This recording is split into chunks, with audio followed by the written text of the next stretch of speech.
It's Wednesday, September the 4th. Lake level is still about the same as it's been the last couple of weeks, about 917. It goes up a few inches, down a few inches, and staying right in that same depth.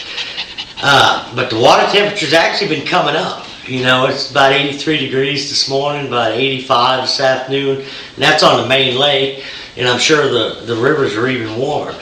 Now, you know, a lot of the color has changed in the lake. Normally where it's real clear, has got a little bit of green stain, or, you know, as far as table rock's concerned, it's not near as clear as what it normally is.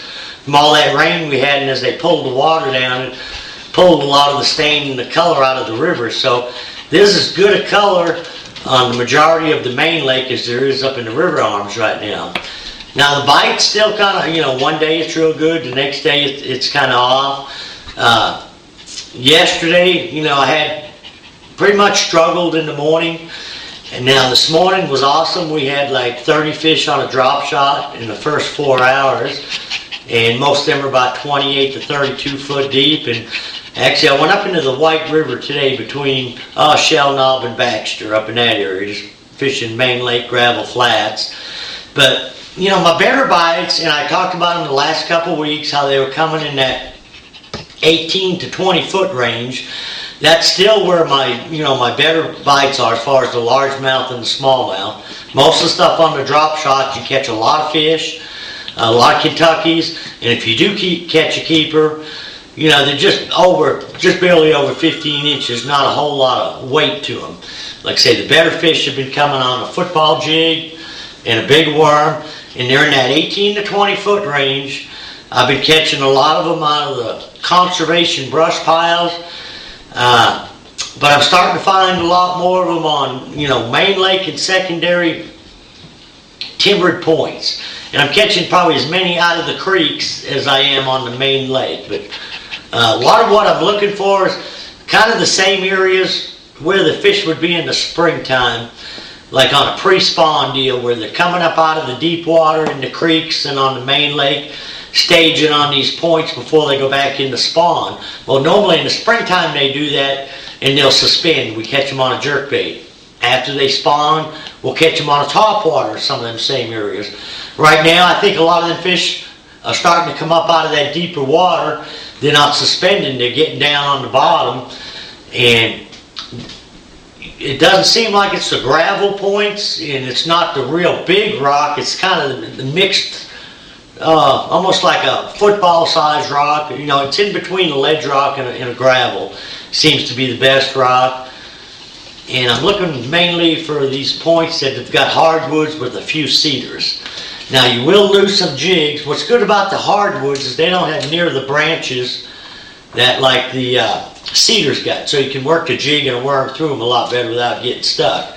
But you know, ideally it's you want something that's got a channel pretty close to the point where you got deep water access where the fish are moving, you know, in and out. And like I say, something with a few cedars and hardwoods or conservation piles. You can fish some of these points that don't have any standing timber if it's got some the conservation brush piles in there. And what I've been throwing is a 1/2 ounce and 5/8 football jig, pig sticker jig, but jewel jig, a lot of different jigs will work. And you can use a variety of different trailers. I use a Zoom speed craw probably 90% of the time. But if I want something with a little bit more action, I'll use like a pocket chunk or a 4 or 5 inch Chompers twin tail. And on the trailers, I'll stay in a green pumpkin or cinnamon with purple flake. But the jigs that have been working good for me have been a green pumpkin purple and a green pumpkin with a little orange, and also it's Pig Sticker calls it it's a triple X. It's kind of like a watermelon candy. And like I said, I've been mixing the trailers up, but you know, my confidence trailer is the Speed Craw.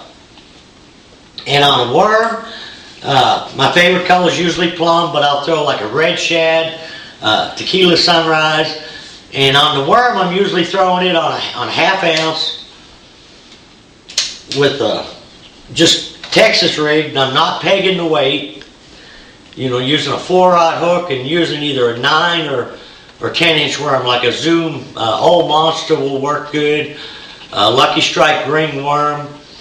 You know, I want something with a pretty big tail where it's displacing a little bit of water, giving some action, or a ringworm. You know, a ringworm with the ribs on it displaces a lot of water and makes a little bit of noise. But, you know, even though the water temperature's coming up, I think some of these fish are just that now starting to move in, because, you know, like I say, for the last 2 or 3 weeks, my most consistent bite has been in that 18 to 22 foot range. Now, it's not, you know, by no means easy. It's still a grind. When you get into the right area, whether it be on the drop shot or the jig or the worm, you'll catch several fish in a small area. And you know, it's kind of working both deals, whether it's the drop shot or the jigs, kind of working on different areas of the lake. But I'm probably doing as well from like Campbell Point to Indian Point to Ants Creek. The PAA tournament, the guys are here this week practicing, and they're some of the best fishermen in the country, some of the best FLW fishermen and the best Bassmaster Elite guys. So I'm kind of curious to see what kind of weights that they have this weekend and how they catch them.